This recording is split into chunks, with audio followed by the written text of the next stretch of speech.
Go check out Andy Warhol's America, a 2022 production for British television. I'm naturally disappointed that it appears to dismiss Warhol's filmography as naff novelty, taking Warhol's spoken word that they were quirky experiments, though the talking heads, or one of them, also acknowledges that the Warhol who answered questions of interviewers was not necessarily the real pathos inside the Andy that they personally knew. In 350 to hour-long parts, not as obviously concise as the three previous documentaries on Warhol discussed for this channel thus far, the complete picture from 2001 being possibly the better of those three, although it will give anyone a rather thorough education on this man without having to be in either crippling student debt or knowing which lecture halls are hosting what at what times at whichever campus you deem most sufficient, maybe. A superb lineup of music, too. Uncannily songs that I've been listening to recently, such as Simple Minds' Love Song and China Crisis' King in a Catholic Style. They play some tracks from Suicide, some Sylvester during the late 70s Studio 54 segment, as you do, and of course some delightful Velvet Underground and Miss Nico too.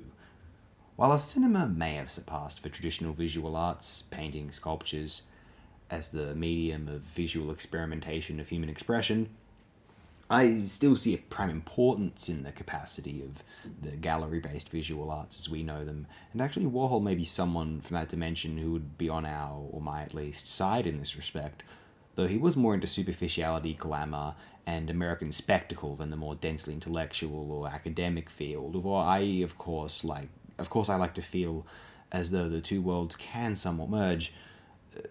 High-class intellectual culture is just as relevant and useful for the working classes. It is just that this world is designed to be exclusionary consciously, I strongly feel anyway, and the slop which is pushed on the lower classes is designed to keep them down. It isn't a voluntary act on the working classes' part to consume trash culture. They are effectively cattle. This is not my opinion that these people are cattle. This is how they are considered and perceived by the wealthier producer classes.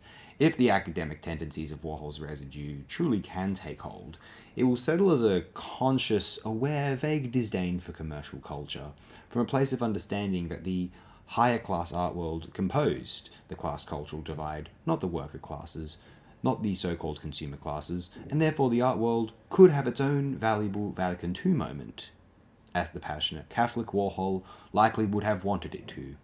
If I want anyone to take anything away from this particular upload, even if they do not watch this documentary we are discussing, or the others, or don't feel compelled to investigate or take Warhol seriously generally, I'm not certain if I ought to be taking him so seriously, if I am missing a point of it too.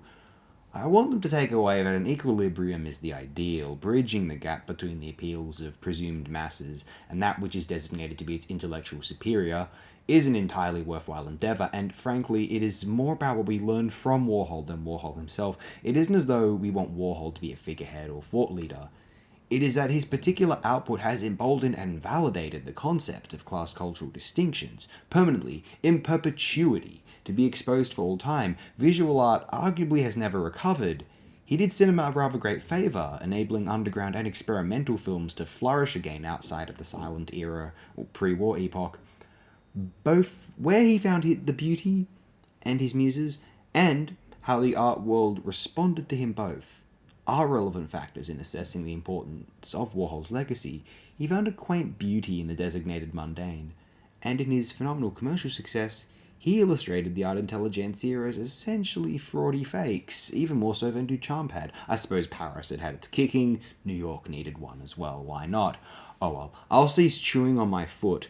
Let's find something else to fixate upon now, yes?